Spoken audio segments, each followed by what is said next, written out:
Okay.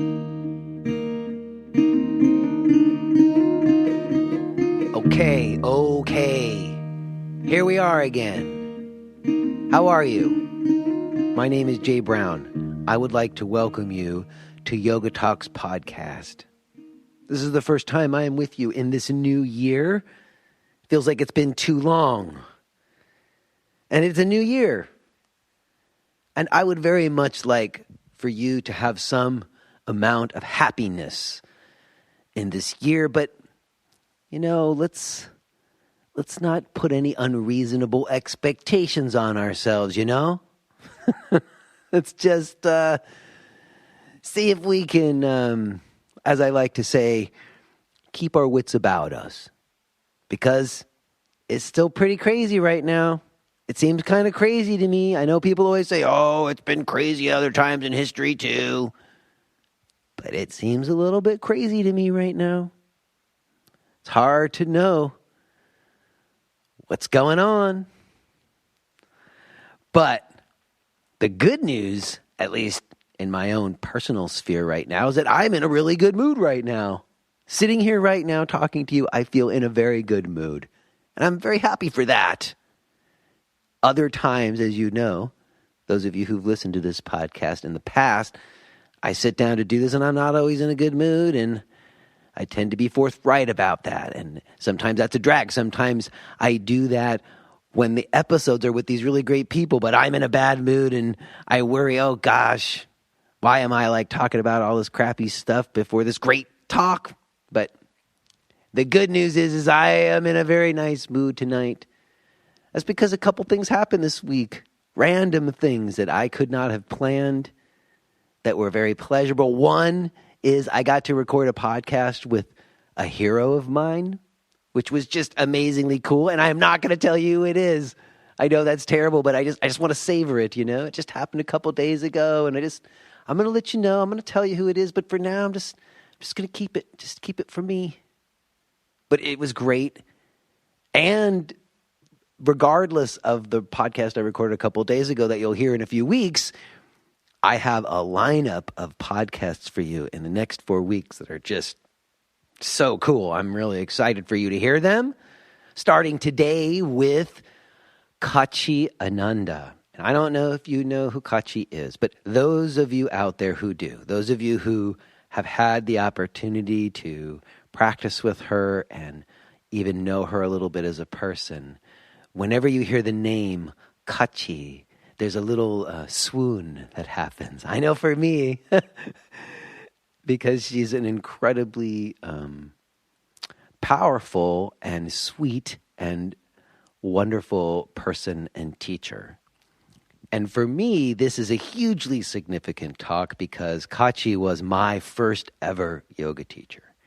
I have talked about the first yoga class I went to in college, and Katchie has come up in other talks previously, but Katchie is the person who really initially inspired me onto the yoga path that I now travel.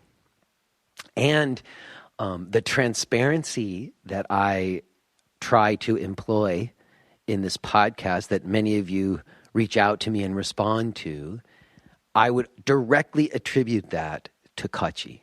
She was my first example of a person who could do that, who could be completely honest and transparent with us. And I was so inspired by that. I have really worked to emulate it. And she just knows me from a completely different time in my life. And it is sort of vulnerable for me to talk to her. I had not talked to her in many years. So to just have this opportunity to spend a good hour talking with Katchie, my first ever teacher, it's incredibly special. And I should also mention that she's just a heavy hitter when it comes to the yoga world. She was one of the first ever Jivamukti teachers. She studied with Richard Freeman for many years. She was one of the early Anusara teachers and knew John Friend and was deep in that. And she speaks to it. We have a very wide-ranging and open conversation.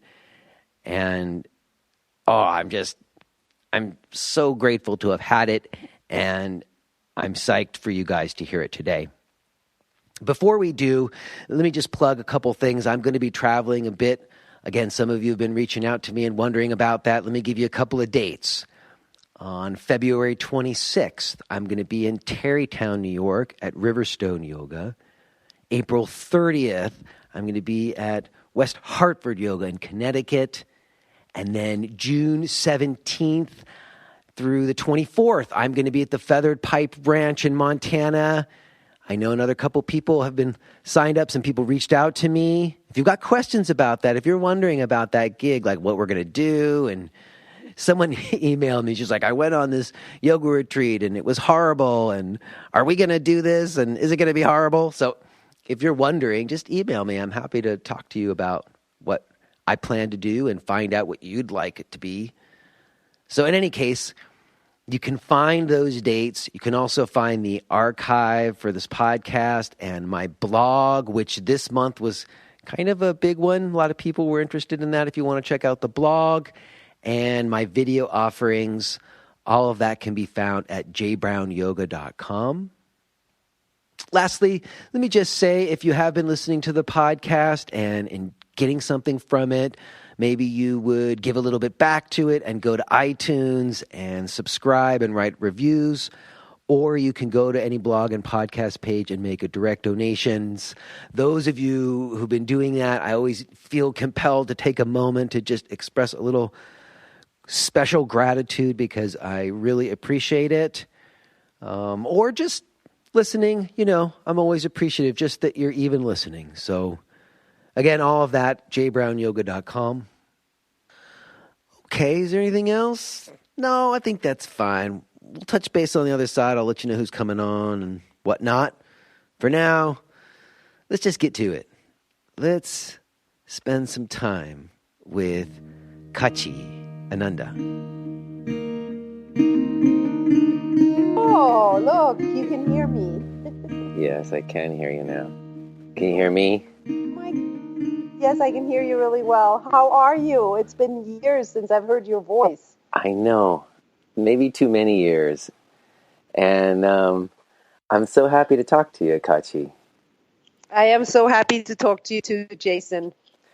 I mean, and it's in a little bit way for kind of a vulnerable conversation for me with you, because you are one of like the three people I consider to be like one of my teachers. There's many people I studied with that I learned from, but there's only three people who I really refer to as my teacher in my life. And Wow. only one of those people have been on the podcast before. Mark Whitwell came on, but you are my first. You were like my first ever yoga teacher. And you had such a profound impact on me. So in a way, like sitting down to talk with you right now, I feel this incredibly like vulnerable feeling, because that time when I studied with you was such a formative, vulnerable time for me. And I'm like flashing back to so much stuff. But you held space for me and support for me then, and I'm confident you'll do it for me now too. I'll try my best. When I think back at those times, it's like, and how little I actually knew.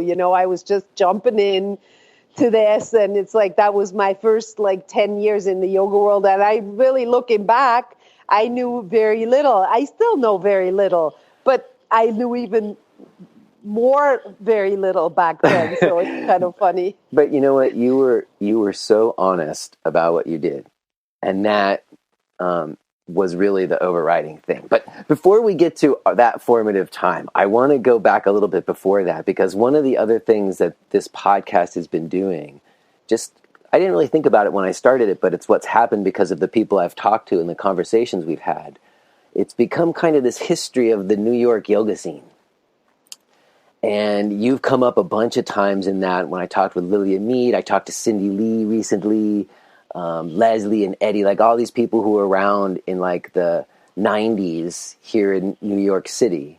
That's when I met you, And so I want to go back to that time a little bit and do a little bit of history. And I looked at your bio, and I noticed that, first of all, we both came to New York the same year. We both came in 1990. Huh.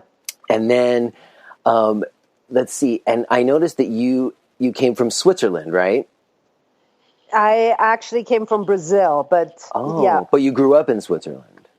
I grew up in Switzerland and I lived in France for a while, and then I went to Brazil, and from there I came to the United States. I see. So what was that? How did you go from Switzerland to Brazil to New York? What was taking you to those different places? Was your family moving around? Were you pursuing things in your life? Like, what took you from Switzerland to New York? Well, Switzerland at this time when I grew up was very small. I mean, it's a very beautiful country, but it was also very small and linear. And I guess my soul hungered for something else. Like I must have intuitively felt that there was a bigger world out there, and that in many ways I felt like very odd. I was born into a very intellectual family, and I was very different from the onset. I didn't feel like I really belonged very much, which still happens to me, especially in, what's happening right now. I'm like, did I make a wrong turn somewhere? Did I land on the wrong planet or something? And then I remember, no, actually, this is my planet and these are my people. And, this is what we're dealing with. So, well, we can get to that. We can get to that. Back then, yes. You just didn't feel at home there. So when you left to Brazil, was that on your own? Was that with your family? No, it was on my own. Like, my family was extremely worried. My brother actually was there too, so he was there for a little while, but then I was on my own. How old were you when you did that? I was like 21 or so. Yeah. And I fell in love with Brazil. I was just immediately like, oh, this is my home. This is where I fit. These people... I always think like it's an emotional thing. I'm a very emotionally oriented. I'm a bhakti at heart, and so I come into a place and I feel things. And it's like when the people are living too much in their head, I just don't. I don't get them. I'm like I'm lost. But if somebody lives in their heart, I'm like, oh yeah, I totally know what's going on. This person is angry, or this person is happy, or I can immediately tap in. And I think that's kind of what I do as a teacher too. Uh-huh. And so in Brazil, it was just immediately. And then I kind of flew through New York on the way back and just fell in love. And I felt like New York was kind of the middle ground between Switzerland and Brazil. That's what it felt like to me. It had a freedom of like thought and openness to new ideas, while it also had a certain stability of the Western world that I was used to. So I was like, this is my place. Mm-hmm. And I basically went back to Switzerland. I sold everything and then moved to the United States. I've been there ever since. Okay. And so when you came to New York, what did you do first? I first did a couple of years. I was a performance artist. I was in with like some of the early drag queens and organizers in the nightclub scenes. I would do performances, and I was doing an acting school, HB studio, during the day. Uh-huh. And I was doing yoga for dancers with Hillary Cartwright, which it was then called the White Cloud Studio. So that's how I started. Oh, wow. So what was yoga for dancers at White Cloud Studio like? What was that yoga like? Well, it was very interesting. It was taught by a ballerina. She was one of the New York City ballerinas, and she was branching into, because she probably was in need of healing her body after the gruel training of dancing. And I was a dancer too. So it was like, and I was already searching for something else. Plus also I had done some yoga, Shivananda yoga, when I was in Switzerland when I was 18. And even though it was good for me and I immediately picked up certain things from it, but it was also like, it was just not active enough. I was really like, well, I need something a little more active. It was like in the dark, and like, the early yoga, it was like eye rolls and stuff. You needed like a little more movement. Yes. And you would do a pose, and then you would lay down. Shavasana, between everything. Yeah, exactly. Which was, of course, good. But I was in my 20s. I was like, this is really kind of boring. But so the yoga for dancers was like a really amazing in between. So I would go every other day, 3 times a week. And then about a year later or so, I took my first class at Jivamukti. I see. So had you finished your training at White Cloud before that happened, or did you start taking classes while you were still at White Cloud? I was still at White Cloud, and I started taking classes, but it was an ongoing, it wasn't a program or anything. It was just an ongoing class. Mm-hmm. Oh, I see. So like, it wasn't like a formal teacher training program, really. It was just. No, I see. No, it was just called Yoga for Dancers. And I still do certain things from it. I mean, there were a lot of very good, exercises that we did combined with the breath. I mean, it was a perfect stage for what I did after, which was the Jivamukti yoga. When I fell in with that, I was like, oh yeah, that's exactly, a step up from what I had already been doing. Okay, so that kind of takes us to some places we've been here before. Like, I talked with Lilia and Cindy Lee, and they both talk about like this early Jivamukti training that happened before it really kind of became codified into a method. And both times they were in that training together. I mentioned, well, was Katchie in that one? And they're like, no, Katchie was before that. So like, you were like even before the first one. So I'm curious, like, tell me about how you first went there and then how you ended up coming to teach there so soon. Right. Okay. So I can tell you that exactly. So I was taking class. I remember like exactly. I was taking a class with David, my first class, and then with Sharon. And Sharon was, kind of hard for me. I remember like having, even after all I had been doing, my ass was thoroughly kicked after one of Sharon's classes. And so then I went to David, and I immediately bought, and if you can believe it, I bought a Jivamukti membership for $500 for a year. Oof. I could take as much yoga as I wanted for a year. And I didn't have any money. And that was like in 1992 or maybe 1993. I don't remember, but in the early 90s. And so I immediately jumped in, and I sometimes would take classes a day. I practically lived at Jivamukti. Mm-hmm. And then a year later, there was no Jivamukti teacher training. Mm-hmm. It didn't exist. And so I remember Shamdas. Remember Shamdas? Okay, I died. Do. Yeah. Shamdas, we were standing in the kitchen. Remember the old kitchen at Jivamukti? Yes, I do. Between the little small room in the back and the other room in the front. Exactly. We're standing there with Shamdas, and Shamdas looked at me, and Sharon was there, and he said to Sharon, why is Katchie not teaching here? She should be teaching here. Mm. And then Sharon was like, turned to me, and he said, okay, so you better go do a teacher training. And there were no teacher trainings except for the Iyengar and Integral. So she told me, go to the Integral Yoga and start a teacher training there. And I remember it was like, I think it was just before Christmas. And so I went over to the Integral Yoga people, I think the very next day, and they had a training starting like in January 1st. I mean, it was literally like 5 days from then. And I remember I didn't have the money for it. I forget how much it was, but 3,000. I don't know. No, it wasn't that much, but maybe $1,200 or something. I don't know. And so I called my brother in Switzerland, and I said, can you give me that money? So I sold him an heirloom piece. You hawked an heirloom to get your first teacher training. I did. And my brother, fronted me the money, and he still has my heirloom piece in his house, which is a good thing because I could have never taken it back to here anyway. So that's how I did it. And then I started. I finished the training, and I graduated, very highly, and then immediately started teaching at Jivamukti right after.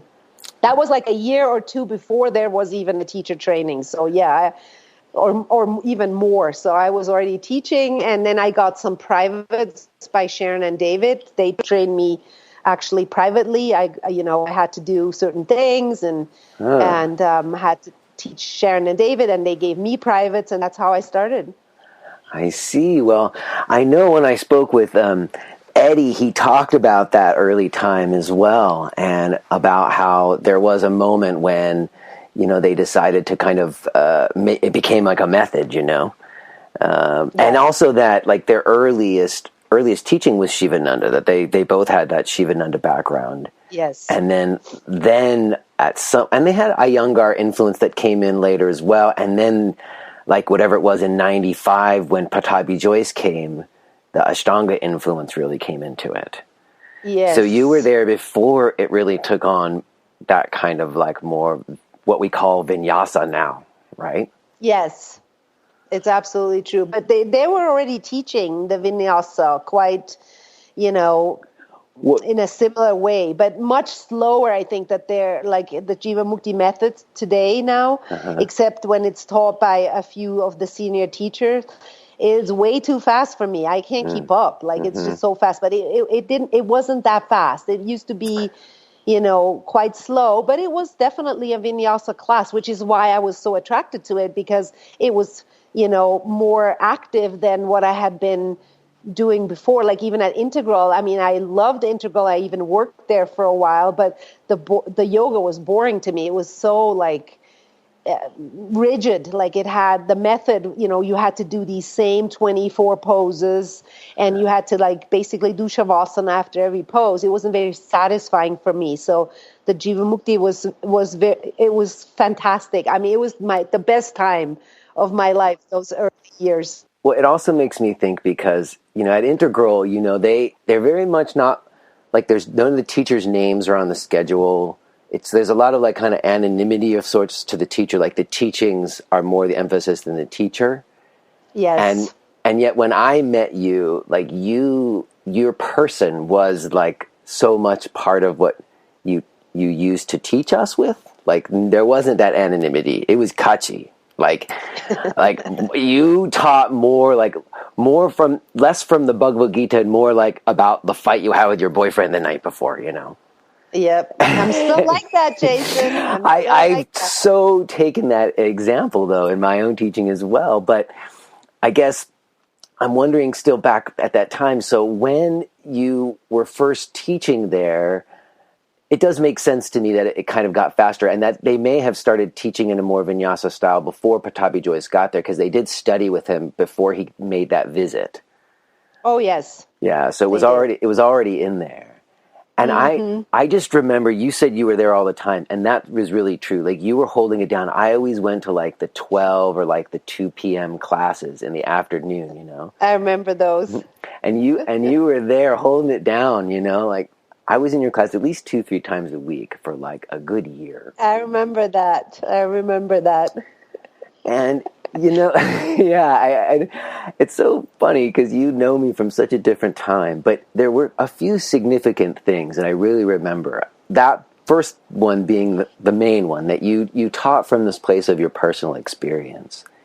And yeah, well, I want to say something to that just very quickly, because I think that's such an important point that people sometimes get confused. I teach that today. It's like, so how do you present a theme? It's funny with the theme, because we had a theme long before Anusara even existed. It's like, and the theme, how you make an effective theme is in 3 steps. Like you basically introduce a theme in a universal way. And for that, you can take any kind of teaching, like it could be from the Bhagavad Gita, it could be from the Yoga Sutra, it could be from any other scripture for that matter. It's a universal truth that is describing a particular aspect, and that's an important part. It's like, okay, there's the theme, then you have to actually personalize that. Without making it personalized, without personalizing it, it basically goes over people's head. They're not going to hear it. So you can't just spout some kind of lofty teaching from some scripture. You actually have to tell people what that exactly means on a personal. So I call it the universal and the individual aspect of a teaching, of a dharma teaching. And without either the universal or the individual, it won't fly. And then the third step is to actually make it reflective for the people. So it's like, okay, so this is the universal. This is how I experience this. What does it mean for me in kind of the everyday life? And then the third step is, what does it mean for you? So sometimes I will have people, be in a 2-on-2 so that they reflect back off of each other. So that's how a teaching can really fly. Well, I think it definitely flew for me with you, because it made a connection right away for me with, this stuff that I do with my body, this breathing and moving, it's about like how I deal with my girlfriend or whatever, like it made a connection right away for me that my yoga practice had to do with my life. Mm-hmm. All right. So that's beautiful. And my heart fills with joy when I think of that time. And, me too. And, me too. there's more I want to say about that. But before we finish with that, I want to also ask, because I know you studied with Kevin Gardner in Iyengar method too. Isn't that right? That's right. And that's absolutely right. When did that happen? When did you start to do some of that? Well, it was in my hunger to understand more about the physical aspect. So I loved that, Batapi Joyce's doctrine was do 99% practice and 1% theory. I love that. That agrees with me. It's like I'm a person, I learn the best when I just throw myself in, and then I go, I learn as I go along. But there was clearly for me a hunger to understand the body in a better fashion, because I started getting injured in the early times. Like I was very ambitious in my practice. I was interested in advancing and getting, unfortunately, that was a time when I still associated yoga with flexibility. So I thought flexibility is the goal. And it kind of destroyed my body, because unfortunately I already am very flexible. So I actually needed to learn how to say no to flexibility and build up my strength, and learning how to use the muscles in a complementary way to withhold the flexibility in my body. Mm-hmm. I so know that. We share in that. My whole practice these days is about reducing my end ranges of everything, Of everything, yeah. Of everything, yeah. And I didn't really, unfortunately, learn that with the Iyengars. Me neither, but I did the same. I followed exactly in your footsteps, because when you start to have injuries, they would always say it's because you need to have better alignment. At least that's what I remember everybody saying. Yes. So I associated alignment, meaning I wouldn't have these injuries. So I went to learn alignment, but even after learning a bunch of alignment, I still had injuries. Right. Exactly. Me too. Me too. Me too.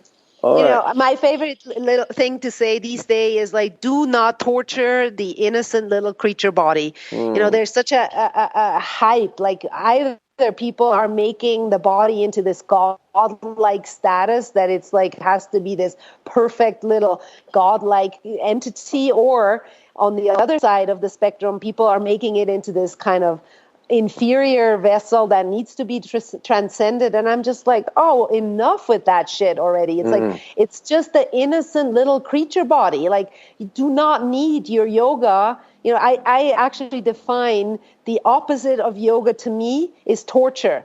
Yoga brings your soul and your body and your mind and your heart together, while torture tears it apart. In a very strong torture, people can have actually they can separate from their body completely. They can float up to the ceiling and kind of look down. So torture is the opposite of yoga, and yet so many people torture their innocent little creature body, and it pains me because I abhor animal cruelty. I know that about you. We could get to that. I know that's your recent stuff, but I have to say, I completely agree. I'm on that. We sing the same song now, but I know that back then, neither of us had quite come to that yet.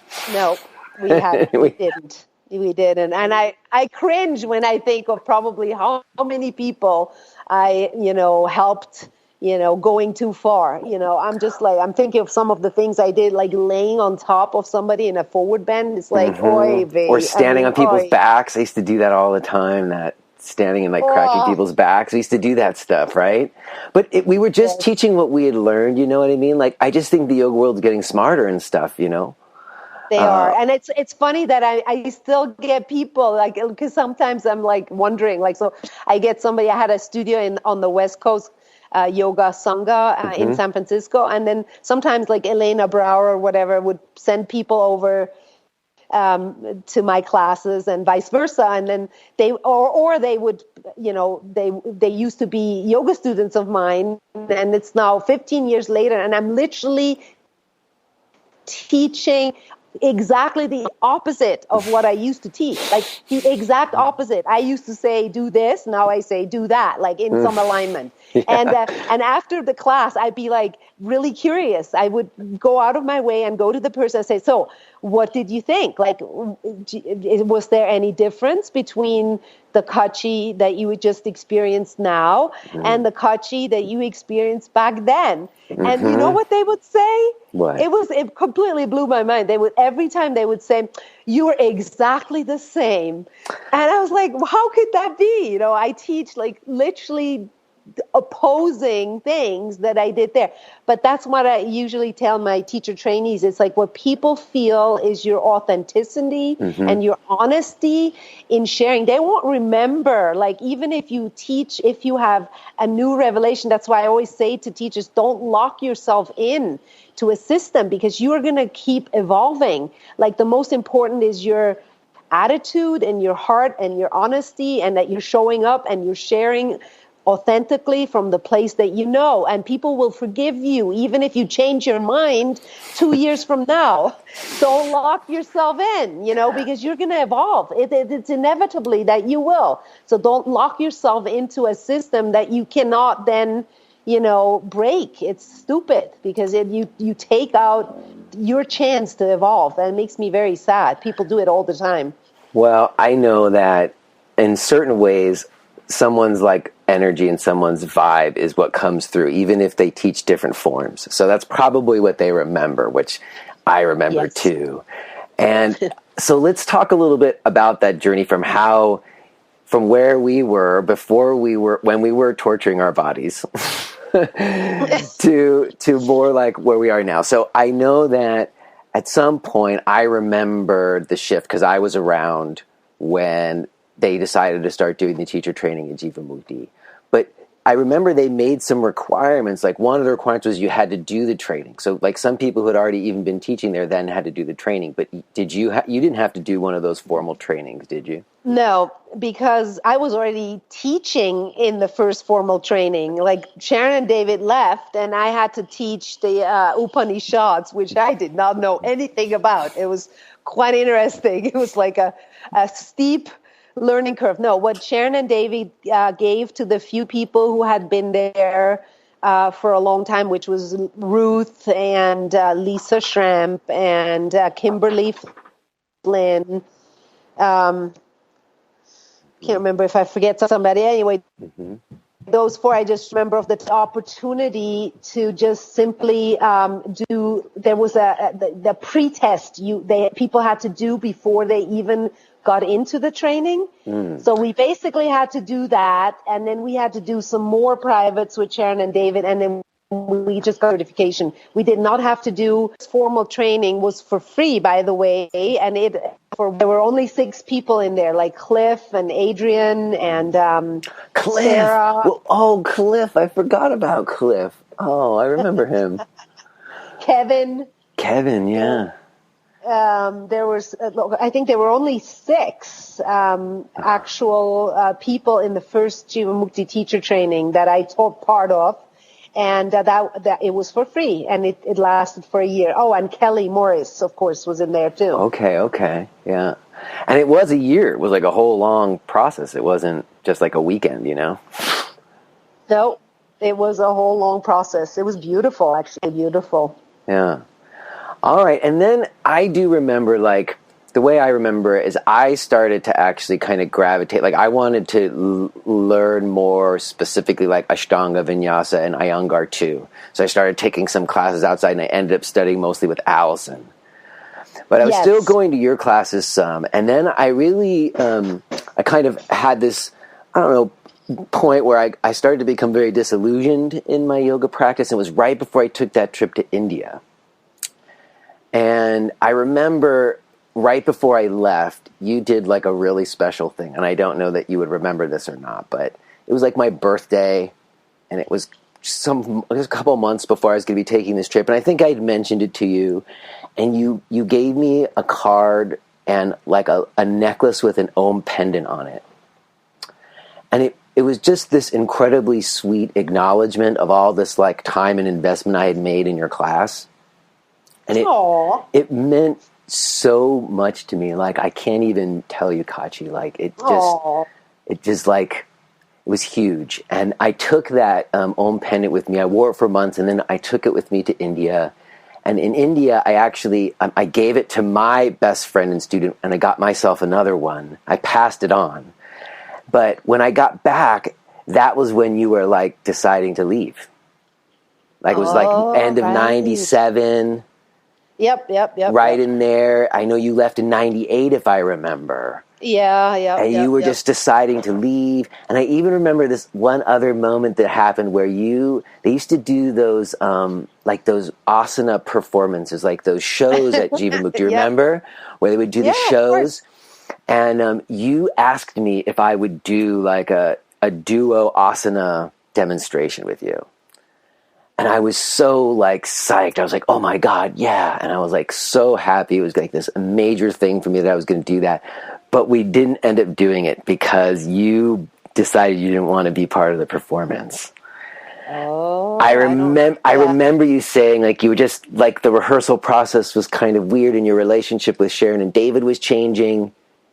Yep. And you didn't, and it just, I point to it because that's when I remember you kind of moving away from Jivamukti. Yep. So what was going on? What was going on? What can you tell me without getting in trouble?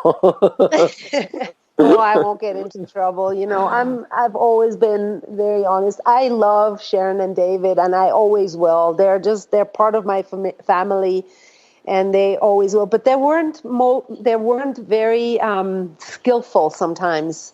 They have the best of intention, and a lot of the yoga that we have today is thanks to them.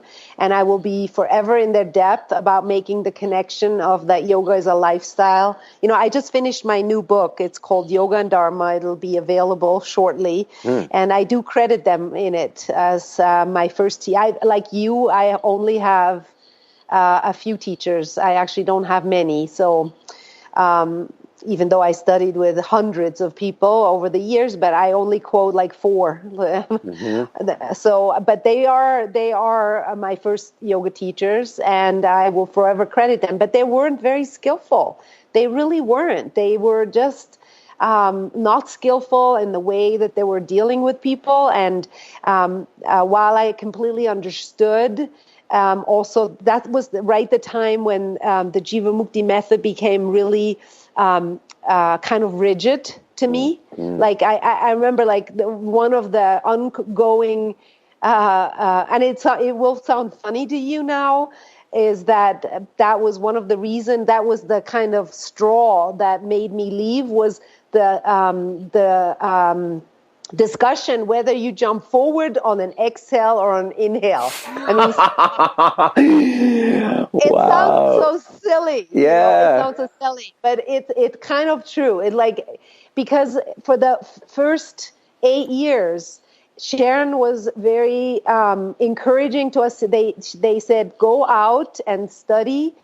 It was actually her encouragement that made me go study with Kevin Gardiner. We would frequently have, I don't even remember what was his name was, like Thunder. It was an elder native person who used to come. He died then later, but there were all kinds of different people that would come, and we were encouraged to go out and collect more Well, I remember ideas. when I first went to Jivamukti before there was the method, it was incredibly eclectic. Like Eclectic, I that's met right. Allison there and Leslie there. It was like everybody. There was all people come drawing on all kinds of sources. Yes, and it was called a spiritual resource center. It was called that in the early days, and then when the method, that's the problem when you create methods. I mean, there's some good stuff about methods, but I have been avoiding, since I left Anusara 3, 4, 5 years ago. Well, we'll get I've to been that. We'll get to that. Yeah, I've been avoiding being caught in a method, because